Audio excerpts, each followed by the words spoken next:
Assalamualaikum warahmatullahi wabarakatuh. Kami dari kelompok A ingin mempresentasikan hasil diskusi dari kelompok kami yang berjudul termoelektrik. Termoelektrik. Teknologi termoelektrik bekerja dengan mengonversi energi panas menjadi energi listrik secara langsung. Generator termoelektrik atau sebaliknya, dari listrik menghasilkan pendingin termoelektrik. Untuk menghasilkan listrik, material termoelektrik cukup diletakkan sedemikian rupa dalam rangkaian yang menghubungkan sumber panas dan dingin. Dari rangkaian itu akan dihasilkan sejumlah listrik sesuai dengan jenis bahan yang dipakai. Next. Untuk keperluan pembangkitan listrik tersebut, umumnya bahan yang digunakan adalah bahan semikonduktor. Semikonduktor yang digunakan adalah semikonduktor tipe N dan tipe P. Bahan semikonduktor yang digunakan adalah bahan semikonduktor ekstrinsik. Persoalan untuk termoelektrik adalah untuk bekerja mendapatkan bahan yang mampu bekerja pada suhu tinggi.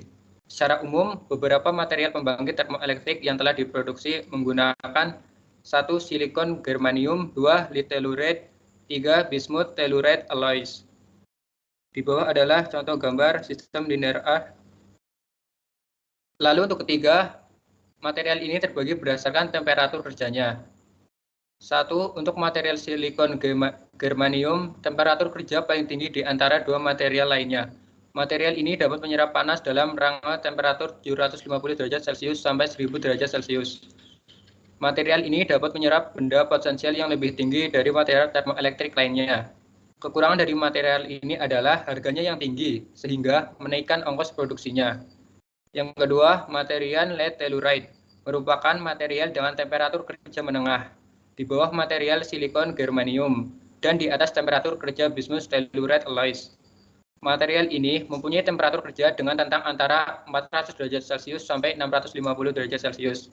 Kemudian yang ketiga, material yang paling umum digunakan dalam elemen termoelektrik adalah material bismuth telluride alloys dengan rentang temperatur kerja hingga 350 derajat Celcius. Material ini umum dipakai sebagai instalasi pembangkit listrik alternatif karena adanya perbedaan temperatur yang membuat timbulnya daya listrik dibandingkan dengan dua material yang lain. Daya keluaran serta efisiensi pembangkit bismuth telluride lebih kecil, tetapi dengan tersedianya sumber termal, daya yang diinginkan akan dapat tercapai. Next.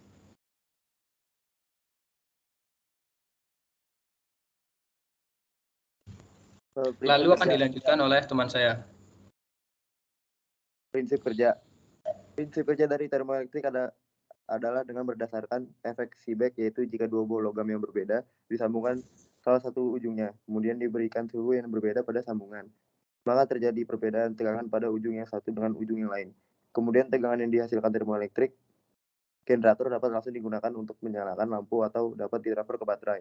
Terdapat 3 sifat bahan termoelektrik yang penting, yaitu koefisiensi Seebeck, konduktivitas panas, dan resistivitas. Efek Seebeck. Efek Seebeck merupakan fenomena yang mengubah perbedaan temperatur menjadi energi listrik. Jika ada dua bahan yang berbeda, yang kemudian kedua ujungnya disambungkan satu sama lain, maka akan terjadi dua sambungan dalam satu loop. Efek Peltier. Kebalikan dari efek Seebeck, yaitu jika dua logam yang berbeda disambungkan, kemudian arus listrik dialirkan pada sambungan tersebut, maka akan terjadi fenomena pompa kalor. Next.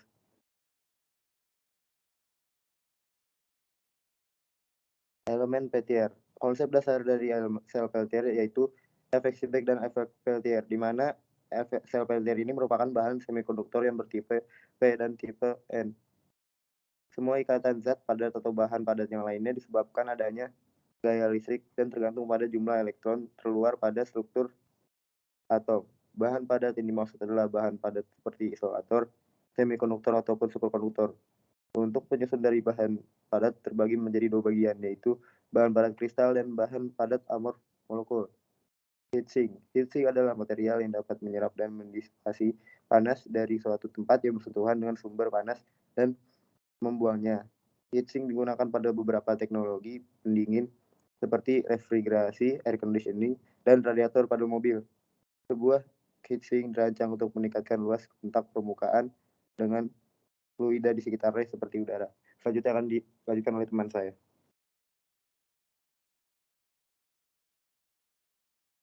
Oke, saya akan melanjutkan penjelasan sebelumnya, ya, yang selanjutnya yaitu kipas atau fan. Fan ini digunakan untuk menghasilkan angin, yang mana fungsinya itu secara umum adalah untuk sebagai pendingin udara, penyegar udara, exhaust fan. Lalu ini digunakan juga untuk membantu pendinginan pada heatsink. Lalu untuk proses kerja sistemnya, saat termoelektrik generator diletakkan pada benda panas, maka termoelektrik generator tersebut akan mengubah energi menjadi panas di sisi satu, dan sisi yang satunya dingin. Pada dinding termoelektrik yang dingin, didistribusikan dengan heatsink dan kipas, kemudian kipas bersirkulasi mendinginkan heatsink, supaya pada dinding sisi dingin termoelektrik tetap stabil. Agar sisi yang panas dapat menghasilkan energi listrik yang maksimal, dan kemudian listrik dapat digunakan untuk menyalakan lampu atau disimpan ke baterai. Lalu untuk konsep dasar perpindahan panasnya itu ya ada dua. Yang pertama itu perpindahan panas secara konduksi. Perpindahan panas secara konduksi ini adalah proses di mana panas mengalir dari daerah yang bersuhu tinggi ke daerah yang bersuhu lebih rendah di dalam suatu medium. Laju perpindahan panas ini dinyatakan pada hukum Fourier. Persamaan hukum Fouriernya itu Q sama dengan min K dikali A dikali dengan dt per dx sama dengan min K dikali dengan A dikali dengan delta T per delta X. Yang mana Q ini adalah min delta T per delta X per K kali A. Lalu analogi listrik itu hukum Ohm, di mana aliran sama dengan potensial dibagi dengan tahanan. Rumusnya itu adalah I sama dengan V per R, sehingga Q sama dengan minus delta T per delta X dibagi dengan K kali A. Bila aliran panas dinyatakan dengan analogi listrik, maka dia akan menjadi ketika T1-nya kurang dari T2, maka Q-nya sama dengan minus delta T per R. Atau bisa juga diganti dengan minus T2 min T1 per delta X per K kali A. Ketika T1-nya lebih besar daripada T2, maka rumusnya menjadi Q sama dengan delta T per R, sama dengan T1 min T1 per delta X per K kali A. Yang kedua, perpindahan panas secara konveksi. Perpindahan panas secara konveksi ini adalah pengangkutan kalor oleh gerak dari zat yang dipanaskan. Prosesnya ini hanya terjadi di permukaan bahan. Dalam hal ini, suhu permukaan adalah Ts dan suhu udara keliling adalah T infinity dengan Ts lebih besar daripada T infinity. Di sini terdapat keadaan suhu tidak seimbang di antara bahan dan sekelilingnya. Pada permukaan zat terjadi aliran. Karena massa yang akan dipanaskan tidak sekaligus, dibawa ke suhu yang sama tinggi. Oleh karena itu, bagian yang paling banyak dipanaskan memperoleh massa jenis yang kecil daripada bagian massa yang lebih dingin. Sebagai akibatnya terjadi sirkulasi sehingga kalor tersebar pada seluruh zat. Yang mana rumusnya adalah Q sama dengan vektor H dikali dengan AS dikali dengan TS min T infinity. Di mana penjelasan mengenai Q itu apa, H itu apa, dan AS itu sudah terdapat ada di dalam PPT ini. Selanjutnya akan dijelaskan oleh teman saya. Selanjutnya yaitu menentukan koefisien konveksi. Dalam analisa perpindahan panas, faktor utama adalah besarnya koefisien perpindahan panas secara konveksi. Pada konveksi bebas atau alamiah dan konveksi paksa biasanya dinyatakan dalam parameter-parameter yang tak berdimensi. Antara lain sebagai berikut. Yang pertama adalah bilangan Reynolds. RE sama dengan rho kali V kali DH per mu. Dan yang kedua ada bilangan DTL atau PR. PR sama dengan mu dikali CP dikali K. Bilangan Reynolds dan bilangan DTL atau PR merupakan peran penting dalam menentukan bilangan Nusselt. Untuk mengisarikan, maka korelasi perpindahan panas konveksi biasanya dinyatakan dalam bentuk NU sama dengan F PR, RE. Selanjutnya yaitu aluminium. Sifat aluminium yang pertama adalah sebagai konduktor listrik yang baik, serta ringan dan kuat. Serta merupakan konduktor yang baik terhadap panas, dapat ditempa menjadi lembaran, ditarik menjadi kawat, dan diekstruksi menjadi batangan dengan bermacam-macam perampang dan juga tahan korosi. Aluminium banyak dioperasikan pada kabel bertekanan tinggi, jendela pesawat terbang, peralatan masak, panci, kaleng, susu, dan lain sebagainya. Yang kedua ada stainless steel. Stainless steel adalah senyawa besi yang mengandung sekitar 10% kromium yang mencegah proses pengkaratan logam. Kemampuan tahan karat yang diperoleh dari terbentuknya lapisan film oksida kromium, di mana lapisan oksida ini menghalangi proses oksidasi besi, membuat baja ini tidak bisa berkarat. Sifat stainless steel. Stainless steel sejatinya bukan pengantar panas yang baik dalam kondisi atau suhu tertentu. Peralatan stainless steel dapat mengantarkan panas maupun listrik. Karena itu, pada peralatan masak selalu dilapisi dengan plat tembaga atau aluminium pada bagian alas atau dasarnya agar pemanasan lebih cepat dan lebih merata.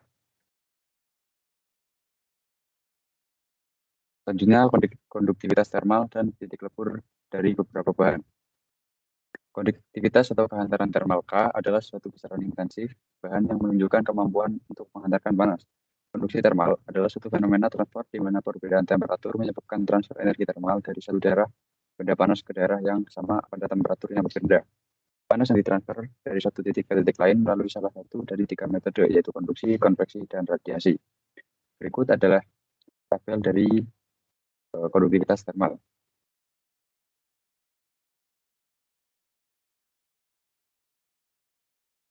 Sekian presentasi dari kelompok kami. Bila ada kesalahan, mohon maaf. Terima kasih. Assalamualaikum warahmatullahi wabarakatuh.